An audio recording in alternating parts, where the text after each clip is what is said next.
الحمدللہ وحدہ والصلاة والسلام علی من لا نبی بعدہ اما بعد فاعوذ باللہ من الشیطان الرجیم بسم اللہ الرحمن الرحیم واما من خاف مقام ربہ ونہى النفس عن الہوى فإن الجنة هی المأوى۔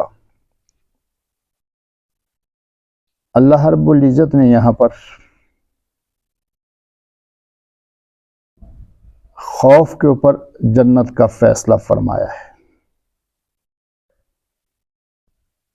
کل قیامت کے دن ہم نے اللہ رب العزت کے سامنے پیش ہونا ہے،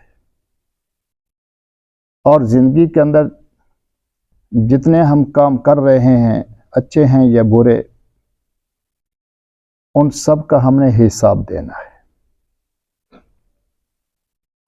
تھوڑا سا انسان سوچ لے، آج اگر ہم سے کوئی غلطی ہو جائے اور ماں باپ کو ہماری غلطی کا پتہ چل جائے تو ہم ان کے سامنے شرمندہ ہوتے ہیں، اپنے اساتذہ کے سامنے شرمندہ ہوتے ہیں، دوستوں کے سامنے شرمندہ ہوتے ہیں۔ بعض اوقات اس غلطی کی وجہ سے ہم ماں باپ کا سامنا نہیں کر سکتے۔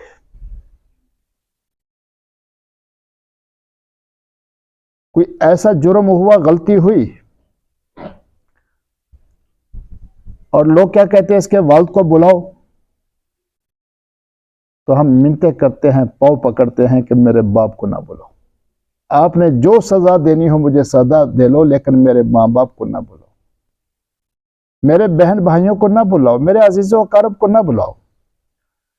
ایک انسان جب دنیا کے اندر اپنے ماں باپ کا سامنا نہیں کر سکتا اپنے گناہوں کی وجہ سے، تو وہ کل قیامت کے دن اللہ رب العزت کا سامنا کیسے کرے گا؟ اس لیے اجتناب کریں، بچنے کی کوشش کریں، اور یہ بچنا ناممکن نہیں ہے، آسان ہے۔ ہمیشہ اس چیز سے روکا جاتا ہے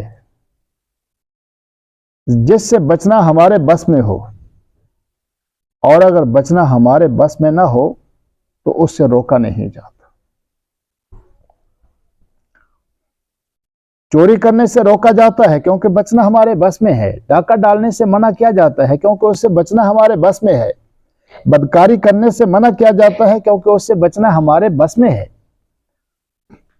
تو جن چیزوں سے رک جانا، بچ جانا ہمارے بس میں ہے، ہماری طاقت میں ہے، انہی چیزوں سے روکا جاتا ہے، اور اللہ رب العزت نے بھی انہی چیزوں سے روکا ہے۔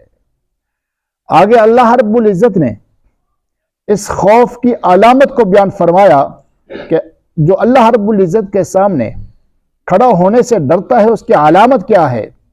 وَنَهَى النَّفْسَ عَنِ الْهَوَىٰ، کہ وہ اپنی خواہشات سے اپنے آپ کو روکے گا۔ کون سی خواہشات؟ جو ناجائز ہیں، کیونکہ بہت سی خواہشات جائز بھی ہیں، اور جائز خواہشات سے کبھی نہیں روکا گیا، حلال کھانے سے کبھی نہیں منع کیا گیا، حلال طریقے پر اپنی خواہشات کو پورا کرنے سے کبھی منع نہیں کیا گیا، ہمیشہ حرام خواہشات سے منع کیا جاتا ہے۔ تو اللہ رب العزت کے خوف کی علامت کس انداز کے اندر ظاہر ہوگی؟ کیسے پتہ چلے گا کہ اس کے دل کے اندر خوف ہے اللہ رب العزت کا یا نہیں ہے؟ تو خوف کو دیکھنا ہو تو گناہوں سے اجتناب کو دیکھ لو، اللہ رب العزت کی ناراضگی سے اجتناب کو، بچنے کو دیکھ لو۔ اگر بچ رہا ہے تو سمجھ لو کہ اس کے دل کے اندر اللہ رب العزت کا خوف ہے۔ اس پر اللہ رب العزت انعام کیا دیں گے؟ انعام کی شکل کو انعام کو اللہ رب العزت نے بیان فرمایا، فَإِنَّ الْجَنَّةَ هِيَ الْمَأْوَىٰ، کہ جنت پھر پکا ہی اس کا ٹھکانہ ہے۔ اس لیے جنت کا حاصل کرنا بڑا آسان ہے، حقیقت یہی ہے، اور جہنم کا حاصل کرنا بڑا مشکل ہے، دوزخ کا حاصل کرنا بڑا مشکل ہے۔ لیکن آج ہم اس راستے پر چل پڑے جو مشکل تھا، اور اس راستے کو چھوڑ دیا جو آسان تھا۔ کہ جنت والا راستہ آسان تو اس کو چھوڑ دیا، اور جہنم والا راستہ کہ جس کے اندر آگ ہے، جس کے اندر سانپ اور بچھو ہے، جس کے اندر ذلت اور رسوائی ہے، جس کے اندر تباہی اور بربادی ہے، آج ہم نے اس راستے کو اختیار کر لیا اور اس کو آسان سمجھ لیا، حالانکہ وہ بڑا مشکل معاملہ تھا۔ میرے عزیز دوستو دیکھیے نا، ایک آدمی کیا کہتا ہے کہ اگر تم اس راستے پر جاؤ گے تو تمہیں جلا دیا جائے گا، تمہیں گولی مار دی جائے گی، تمہیں درندے کھا جائیں گے۔ آج دنیا کے اندر کوئی آدمی اس راستے پر جانے کے لیے تیار نہیں ہوتا، لیکن پھر بھی اگر کوئی تیار ہے تو اس کا مطلب یہ ہے کہ وہ عقل سے فارغ ہے، وہ مینٹل ہے، وہ احمق اور بے وقوف آدمی ہے۔ اسی کو رسول اللہ صلی اللہ علیہ وسلم نے فرمایا، الکیس من دان نفسہ وعمل لما بعد الموت والعاجز من اتبع نفسہ ہواہا وتمنى علی اللہ، او کما قال علیہ الصلوۃ والسلام۔